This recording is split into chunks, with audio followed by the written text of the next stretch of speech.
பாஜக மற்றும் அதன் கூட்டணி வேட்பாளர்களை ஆதரித்து தமிழ்நாட்டில் மத்திய நிதியமைச்சர் நிர்மலா சீதாராமன் பரப்புரை மேற்கொண்டார். தமிழ்நாட்டில் ஒரு குடும்பம் வளர்ச்சியடைவதை மாற்றி அனைவருக்குமான வளர்ச்சி கிடைக்க பாஜகவிற்கு வாக்களிக்க வேண்டும் என அவர் கேட்டுக்கொண்டார்.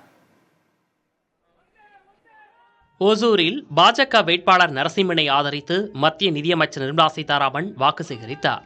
பரப்புரையில் பேசிய அவர், தமிழகத்திற்கு தொழிற்சாலைகளை பிரதமர் வழங்கினால் அதில் கமிஷனை பெறுவதற்கு மட்டும் திமுக வந்து நிற்பது ஏன் என வினவினார்.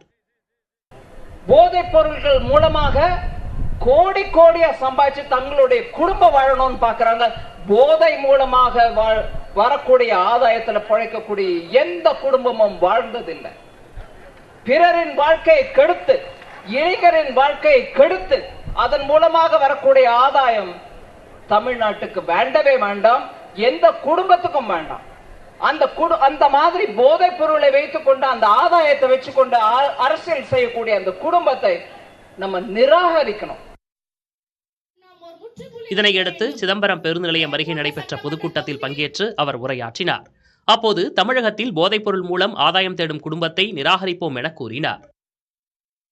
யூபிஏ தோழமை கட்சிகள் எதற்கு பெயர் போனவை? ஊழலுக்கு. அந்த மாதிரி நம்பர் நம்ம கற்பனையில கூட பார்த்திருக்க மாட்டோம். 1,76,000 கோடி ஊழல். அது என்ன ஊழல்? அலைக்கதிர்களை பத்தி, ஸ்பெக்ட்ரம் பத்தி ஊழல்.